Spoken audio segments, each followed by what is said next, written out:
नमस्कार। मैं पिछले 3-4 साल से ये बात कहता रहा हूं कि इस समय देश में सबसे ज्यादा दिलचस्प राजनीति अगर किसी राज्य की है तो वो है महाराष्ट्र। महाराष्ट्र में लगातार कुछ ना कुछ ऐसा होता रहता है जिसके जिसे लेकर पूरे राष्ट्रीय स्तर की सुर्खियां बनती रहती हैं। देखिए, अभी 2024 के अंत में जब वहां के विधानसभा चुनाव हुए तो उन विधानसभा चुनाव में स्पष्ट रूप से महायुति का बहुमत आ गया। इनकी सरकार बन गई, बीजेपी की फिर से सरकार बनी, मुख्यमंत्री देवेंद्र फडणवीस बन गए और यह लग रहा था कि सब कुछ सेटल हो गया है। शुरुआत में ऐसा लगा था कि शायद नाराज हैं एकनाथ शिंदे कि उन्हें सीएम से डिप्टी सीएम बनने के लिए कहा जा रहा है, लेकिन बाद में वो भी मान गए थे और सब कुछ ठीक ठाक पटरी पर चलने लगा था। स्वर्गीय अजीत पवार हमेशा से मजबूती के साथ महायुति के साथ रहे और उन्होंने स्पष्ट कर दिया था कि भाई मुझे तो डिप्टी सीएम बनने में कोई दिक्कत नहीं है, अगर थोड़ी बहुत दिक्कत है तो एकनाथ शिंदे जी को है, बाकी कोई दिक्कत है नहीं। और सरकार सही तरीके से चल रही थी। लेकिन अचानक ही एक ऐसा घटनाक्रम होता है कि सब चौंक कर रह जाते हैं। अचानक चर्चाएं चलने लगती हैं कि एनसीपी फिर से एक होने जा रही है, यानी कि अजीत पवार का गुट और शरद पवार का गुट दोनों एक होने जा रहे हैं और दोनों के बीच में कई लेयर पर, कई स्तर पर बातचीत भी हो चुकी है। चुनाव चिन्ह को लेकर दोनों के बीच में सुप्रीम कोर्ट में झगड़ा चल रहा था। उस बारे में भी अजीत पवार ने यह कह दिया था कि मैं और सुप्रिया सुले, जो उनकी चचेरी बहन है, कि हम दोनों मिल बैठकर इस मामले को सुलझा लेंगे। और एक फैमिली मैन की तरह अजीत पवार अपनी पार्टी को फिर से एक करना चाहते थे। सब कुछ तय हो गया था। जिला परिषद के चुनाव महाराष्ट्र में होने वाले थे। यह तय कर लिया गया था कि जिला परिषद के चुनाव होते ही एकता का ऐलान कर दिया जाएगा। लेकिन अचानक 28 जनवरी की सुबह एक हादसा होता है और उस हादसे में बारामती, जहां उनका मुख्य गढ़ था अजीत पवार का, जहां से सांसद हैं सुप्रिया सुले, वहां पर एक विमान हादसा होता है और हाईवे का जो रनवे है वहां का, बारामती का रनवे 11, उसके पास अचानक ही उनका प्लेन 8:45 पर क्रैश हो जाता है, जिसमें 6-7 लोगों की अन्य भी मौत हुई थी। और सब कुछ ऐसा लगता है कि जो चीजें पटरी पर जाती हुई नजर आ रही हैं वो अचानक ही बिखर गई हैं। एक बड़ा घटनाक्रम चलता है। घटनाक्रम यह चलता है कि अब अजीत पवार की गैर हाजिरी में उनकी विरासत किसे मिलेगी, कैसे एनसीपी आगे बढ़ेगी, क्या दोनों धड़ों का विलय हो पाएगा, ये सारे सवाल उठने शुरू हो गए। ऐसे में देवेंद्र फडणवीस ने एक मास्टर स्ट्रोक चला। उन्होंने अमित शाह से बात की और सुनेत्रा पवार, जो उनकी विधवा हैं अजीत पवार की, उनको डिप्टी सीएम के रूप में मंत्रिमंडल में शामिल करने का फैसला लिया गया। और अजीत पवार की अंत्येष्टि होने के मुश्किल से 14-15 घंटे के भीतर ही सुनेत्रा पवार ने शपथ ले ली मुंबई में जाकर डिप्टी सीएम के रूप में। साथ ही साथ यह भी सुनिश्चित किया गया कि अजीत पवार की गैरहाजिरी में एनसीपी के राष्ट्रीय अध्यक्ष का दायित्व भी सुनेत्रा पवार के पास रहेगा, यानी कि विद इन फैमिली सब कुछ सेटल कर दिया गया। इस बात से बहुत सारे लोग चौंके। बहुत सारे लोग इसलिए भी चौंके क्योंकि उन सबको यह लग रहा था कि भाई अब शरद पवार और अजीत पवार का धड़ा जब एक होगा तो मुख्य रूप से कमान फिर से शरद पवार के हाथ में आ जाएगी, क्योंकि वो घर के बुजुर्ग हैं और अजीत पवार बिल्कुल फैमिली मैन थे और उन्हें लगता था कि वो अपने चाचा जी के साथ जो भी अब तक हुआ वो गलत नहीं करना चाहते और पूरे परिवार को एक करना चाहते थे, फिर से एक ताकत के रूप में उभरना चाहते थे। यहां तक चर्चाएं चल गई थी कि सुप्रिया सुले को केंद्र में मंत्री बनवा दिया जाएगा। शरद पवार का जो राज्यसभा का कार्यकाल अभी खत्म होने वाला है 2 अप्रैल को, उन्हें फिर से राज्यसभा में भेज दिया जाएगा, क्योंकि एनसीपी के पास इतनी स्ट्रेंथ थी कि उनको राज्यसभा में फिर से भिजवा सके। लेकिन अचानक ही सब कुछ ऐसा हो गया कि किसी को समझ में नहीं आया कि क्या हो रहा था। और सबसे ज्यादा निराशा किसे हुई? सबसे निराशा हुई शरद पवार की जो एनसीपी है, एनसीपी एसपी जिसको कहते हैं, उसके कुछ महत्वाकांक्षी लोगों में। बहुत सारे लोग थे ऐसे, जैसे कि उनके भतीजे हैं रोहित पवार, अजीत पवार के भतीजे और पोते लगते हैं इनके शरद पवार के। उन्होंने अचानक ही कुछ सवाल खड़े करने शुरू कर दिए। हालांकि उन्हें उम्मीद रही होगी कि अगर पार्टी एक होती है और मौका मिलता है उन्हें तो निश्चित रूप से वो भी मंत्री बन सकते हैं। लेकिन सुनेत्रा पवार को अध्यक्ष बना देना और पार्टी का स्टेटस को यानी कि उसी प्रकार स्थिति में बने रहना, ये रोहित पवार और उनके समर्थकों के लिए भी झटका था। अब रोहित पवार ने इसमें एक फॉल प्ले वाली कहानी शुरू की कि अजीत पवार का जो विमान गिरा है, परिस्थितियां बड़ी गलत थी, विपरीत थी, वहां पर रोशनी कम थी, गाइडलाइंस फॉलो नहीं की गई थी। इस प्रकार के उन्होंने आरोप लगाने शुरू किए और उन्होंने कहा कि इसमें साजिश की गई है। और यही नहीं, रोहित पवार ने इस मामले को बहुत सीरियसली लिया। उन्होंने मुंबई में और दिल्ली में दो अलग अलग प्रेस कॉन्फ्रेंस की और उन प्रेस कॉन्फ्रेंस में उन्होंने बाकायदा डिजिटल माध्यमों से, जैसे स्लाइड्स वगैरह दिखाते हैं, 54 स्लाइड्स दिखाकर कुछ बातें सामने रखी। मैं आपको बताता हूं कि किस प्रकार के आरोप उन्होंने लगाए। रोहित पवार ने आरोप लगाया कि विमान में अवैध रूप से अतिरिक्त ईंधन डाला गया था। उनका यह तर्क था कि बारामती बहुत ज्यादा दूर नहीं है मुंबई से, इसलिए इतना ईंधन उसमें भरने की आवश्यकता नहीं है। उससे वो ओवरलोड हो रहा था और साथ ही साथ यह भी स्पष्ट हो रहा था कि वो अगर गिरता है या कोई हादसा होता है तो वो एक चलता फिरता बम था जिसमें बड़ा धमाका होना तय था। और यही था कि उसमें पेट्रोल के कुछ अतिरिक्त डिब्बे रख दिए गए थे विमान के अंदर, जिनकी वजह से वो आग का गोला बना। उन्होंने कहा कि यह जोखिम था और यह जोखिम क्यों लिया गया। दूसरा आरोप उन्होंने लगाया कि विमान का जो ब्लैक बॉक्स है उसकी स्थिति सबसे ज्यादा संदेहास्पद है। रोहित पवार और उनकी पार्टी के और बड़े नेता हैं जितेंद्र आव्हाड जैसे लोग, उन्होंने, विरोधी नेता हैं जो, उन्होंने यह तर्क दिया कि लियरजेट 45 का ब्लैक बॉक्स विमान के पिछले हिस्से में होता है, जो दुर्घटना के बाद के वीडियो और तस्वीरों में काफी हद तक सुरक्षित दिखाई दे रहा था। उन्होंने इस बात पर संदेह व्यक्त किया कि जो उपकरण 1100 डिग्री सेल्सियस के तापमान को सहन करने के लिए बनाया गया है, वह आग में कैसे क्षतिग्रस्त हो गया, जिसने तांबे के तारों को भी नहीं पिघलाया था।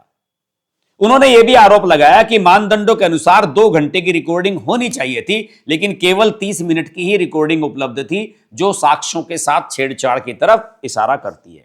तीसरी बात जो उन्होंने कही, तकनीकी पक्ष पर उन्होंने यह आरोप लगाया कि जिस विमान का उपयोग किया गया था वह पहले भी दुर्घटनाग्रस्त हो चुका था और उसने अपनी सुरक्षित उड़ान के घंटों को सीमा को पार कर लिया था। यानी कि जितनी उसकी आवश्यकता थी कि इतना उसकी सीमा थी, इतने घंटे वो उड़ान कर सकता था, उसको वो पार कर चुका था।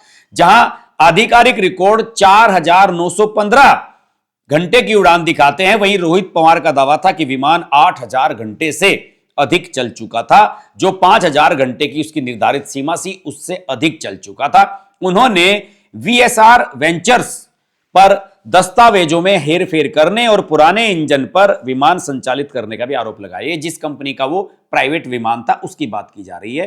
दूसरे अंतिम आरोप जो उनका बड़ा प्रमुख था, रोहित पवार ने पायलटों के चयन और उनकी पृष्ठभूमि पर भी सवाल उठाए। उन्होंने दावा किया कि विमान के पायलट गंभीर वित्तीय और व्यक्तिगत संकट से गुजर रहे थे, उन्हें कम वेतन पर रखा गया था, जिससे उन्हें ब्लैकमेल किए जाने की संभावना बढ़ गई थी। उन्होंने यह भी आरोप लगाया कि अंतिम समय में पायलटों का बदला जाना और फ्लाइट्स प्लान में जो बदलाव था यह भी संदिग्ध था।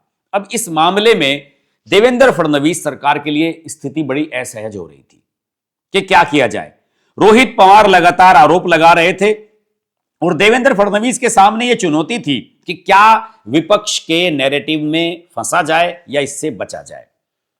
देखिए, शुरुआत में देवेंद्र फडणवीस ने यह कहा था कि जनता को इस प्रकार के सिंसियर मामलों में जल्दबाजी में नहीं पड़ना चाहिए और डीजीसीए और एआईआईबी, जो विमान हादसों की जांच करने वाली इस प्रकार की एजेंसीज होती हैं, उनको अपनी रिपोर्ट देनी चाहिए, क्योंकि 13 प्रकार के मानदंड होते हैं और उन 13 प्रकार के मानदंडों पर ही ये सारी की सारी जांच की जाती हैं। उन जांचों को उस तरीके से पूरा हो देने दीजिए और जो 13 मानदंड हैं उन 13 मानदंडों पर अगर वो जांच पूरी हो जाएगी उसके बाद हम आगे बढ़ सकते हैं। इस प्रकार की बातें उन्होंने कही, लेकिन उतावलापन था और सभी जगह हलचल मची हुई थी कि क्या किया जाए क्या ना किया जाए।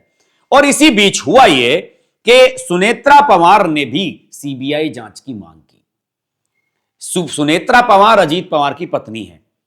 उन्होंने जब सीबीआई जांच की मांग की तो यह देवेंद्र फडणवीस के लिए अपॉर्चुनिटी थी कि अगर रोहित पवार या विपक्ष के अन्य नेताओं के कहने पर जांच करवाएंगे तो विपक्ष को नंबर बनाने का मौका मिलेगा। लेकिन जब सुनेत्रा पवार ने ही अपनी जांच चलाने की बात कह दी तो उस जांच को आगे बढ़ाने की बात शुरू हो गई।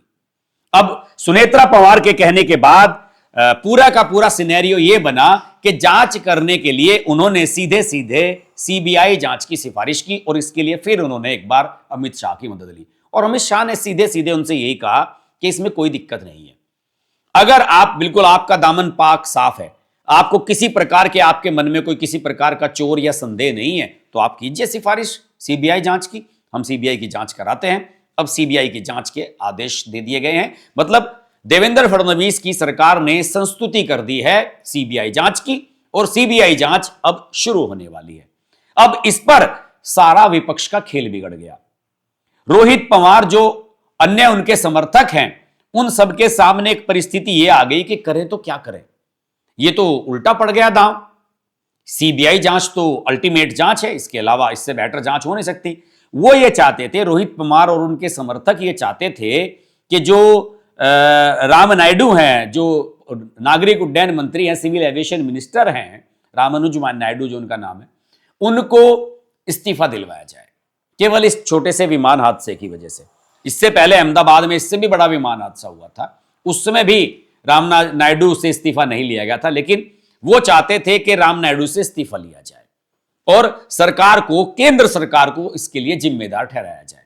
लेकिन उसके बावजूद भी उन्होंने पूरा का पूरा जो प्रकरण था उसका ताना बाना अपने षड्यंत्र पर ही बुना था। लेकिन देवेंद्र फडणवीस ने जो उनका षड्यंत्र था उस षड्यंत्र को किनारे कर दिया और उन्होंने सीधे सीधे सीबीआई जांच की सिफारिश कर दी। अब रोहित पवार और अन्य जो उनके समर्थक हैं वो ये कह रहे हैं कि साहब उनके पास तो ऑलरेडी बहुत सारी जांच हैं, सीबीआई के पास तो इतनी सारी जांच चल रही हैं, उन सारी की सारी जांचों में एक जांच और शामिल हो जाएगी।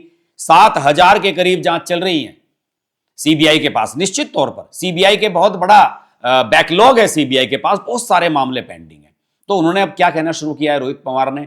उन्होंने ये कहना शुरू कर दिया है कि साहब ये तो मामला टालने वाली बात है, इसे ठंडे बस्ते में डाल दिया गया। अब यह समझ में नहीं आ रहा है कि विपक्ष चाहता क्या था। केवल मंत्री के इस्तीफे से ही यह सारी जांच साबित हो जाती या वो षड्यंत्र मंत्री ने कराया था? इसमें बेतुकी बातें की जा रही हैं और साफ तौर पर सीधा का सीधा मुद्दा दोस्तों यही है कि जब अंगूर हाथ नहीं लगे तो अंगूर खट्टे हैं। यानी कि सरकार में शामिल होने का मौका एनसीपी को, शरद पवार को मिल रहा था, रोहित पवार को भी मंत्री बनने का मौका मिलता, वो भी एमएलए हैं। तो उन सबको ऐसा लगा कि भैया ये तो अब मामला हाथ से निकल गया है तो कुछ ना कुछ तो करना ही है चाल। और दूसरे एनसीपी का मर्जर भी टल गया।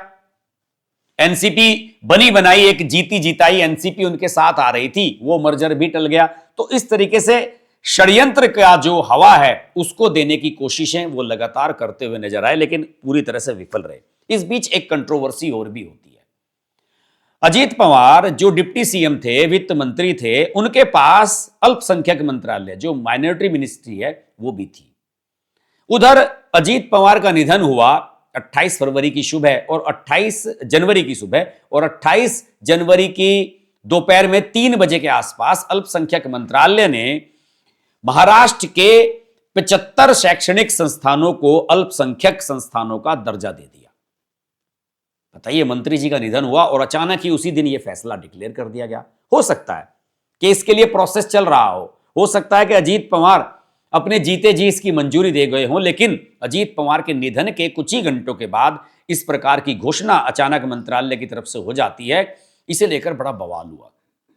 75 संस्थानों को अचानक ही किस तरीके से अल्पसंख्यक दर्जा दे दिया गया और आरोप क्या लगाए गए?